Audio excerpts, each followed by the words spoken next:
Hello, c'est Greg. On se retrouve dans le deuxième épisode du challenge à 50 000 euros. Je te rappelle rapidement en quoi consiste le challenge. Ça consiste à se positionner sur une opération et faire un achat-revente et générer 50 000 euros de marge. Alors à la fin, peut-être que ce sera un petit peu plus, peut-être que ce sera un petit peu moins, mais le but du jeu, c'est de faire 50 000 euros. Alors dans le premier épisode, je t'avais partagé l'affaire que j'avais trouvée, parce que le but du jeu aussi, c'est de trouver une affaire sans passer par son réseau. Donc là, je ne suis pas passé par mon réseau. L'affaire, je l'ai trouvée tout simplement sur le site Se Loger.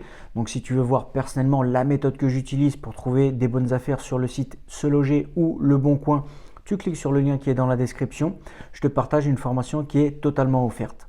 Donc cette affaire, je l'avais trouvée sur le site Se Loger. Je l'ai visitée. Et en fait, aujourd'hui, je vais te parler de l'offre, je vais te parler de la négociation et je vais te parler des conditions suspensives. Alors, je vais te donner 2-3 petits chiffres, mais je ne vais pas rentrer dans le détail dans cette vidéo-là.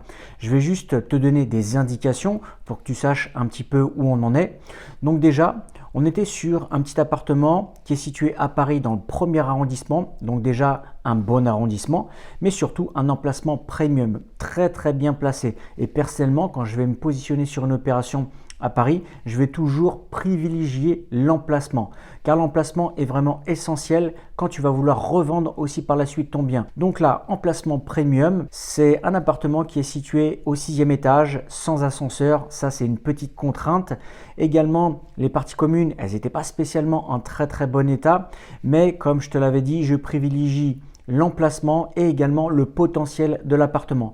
Donc petit appartement, vraiment très bon potentiel à mon sens. Il y avait des avantages et des inconvénients. Donc l'avantage, c'est l'emplacement, également le potentiel. L'inconvénient, c'est en fait qu'il y avait une hauteur sous plafond très basse. Donc c'est-à-dire qu'on était aux alentours des 2,25 m, 2,30 m. Et ça, c'est une contrainte. C'est une contrainte pourquoi? Parce que si tu veux par exemple le revendre par la suite, eh bien il devrait y avoir une petite décote. Tu ne pourras pas le revendre aussi cher qu'un appartement qui pouvait avoir une belle hauteur sous plafond de 2,50 m, 2,60 m ou même plus. Donc, ce qui s'est passé, c'est que cet appartement-là, donc j'ai regardé un petit peu les pour et les contre, j'ai fait mes calculs de rentabilité et je me suis positionné dessus. Alors, en ce qui concerne au niveau du prix, je te le dis à l'avance, on est aux alentours, je dis bien aux alentours, hein, mais je te donnerai vraiment les chiffres dans le détail dans les prochaines vidéos. On est aux alentours des 200 000 euros, d'accord? Donc, ce qui reste quand même une très très bonne affaire. Il y a eu une négociation. Alors, la négociation, ça n'a pas non plus été une grosse négociation. Comme je te l'avais dit dans la dernière vidéo, il y avait des marchands de biens également qui étaient intéressés et qui voulaient se positionner.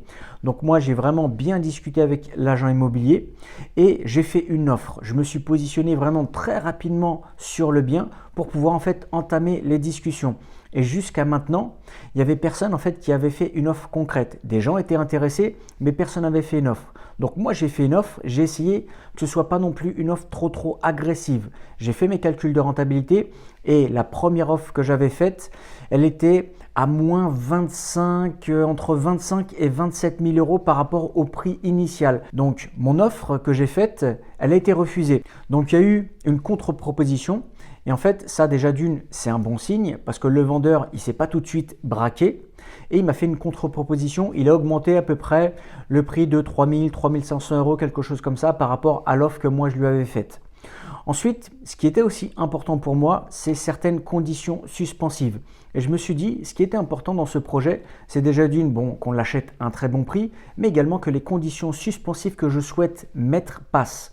Alors déjà, au niveau des conditions suspensives, il n'y a pas de conditions de financement, d'accord?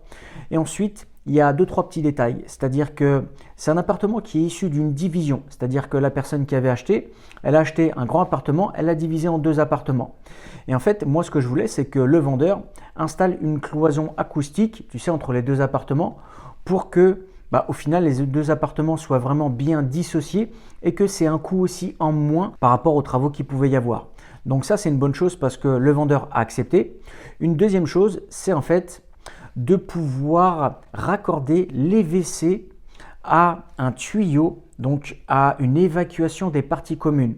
C'est-à-dire qu'en fait, aujourd'hui, l'appartement, il avait une évacuation, mais on n'aurait pas pu mettre des WC dits normaux. C'est-à-dire qu'on aurait dû mettre un sanibroyeur. Et ça, je t'avouerai, personnellement, dans les rénovations que je fais, si je peux vraiment éviter de mettre un sanibroyeur, j'évite. Donc l'avantage qu'il y avait, c'est qu'en fait, collé à l'appartement, il y avait en fait des anciens WC de palier et le vendeur, il pouvait en fait se raccorder par rapport à ces WC là. Et en fait, ça c'est quelque chose que le vendeur va s'occuper et c'est une condition suspensive que j'avais mis. Et ensuite, une troisième chose aussi qui était importante, c'est en fait de pouvoir surélever le faux plafond.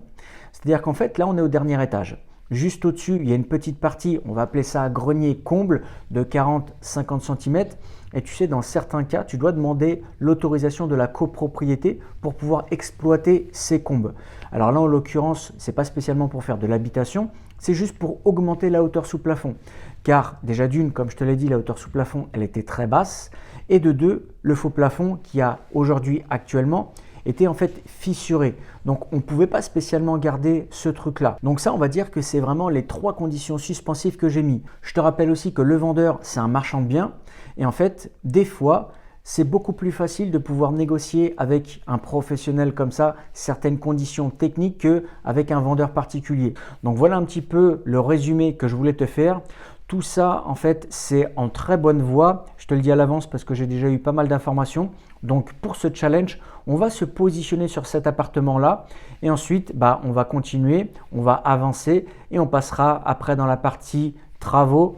Donc dans les travaux, il y aura pas mal de choses à faire et je t'invite vraiment à t'abonner à la chaîne si ça t'intéresse, l'achat-revente, parce que je vais également te documenter toute la partie travaux et tu vas voir les travaux, ça va quand même être intéressant parce que c'est pas, on va dire, une petite rénovation, il y aura quand même pas mal de boulot. C'est-à-dire qu'il y aura de la démolition à faire. Également, on va refaire le faux plafond, on va refaire l'isolation, bien sûr tout l'appartement dans son intégralité. Et je pense que si tu t'intéresses à l'immobilier et à l'achat-revente, ça pourra être intéressant à suivre. Donc n'hésite pas à t'abonner à la chaîne. Voilà pour le résumé de ce deuxième épisode. Moi, je te remercie d'avoir regardé la vidéo jusqu'ici. Normalement, le troisième épisode sera la semaine prochaine. Je te souhaite une bonne journée et je te dis à bientôt. Ciao, ciao!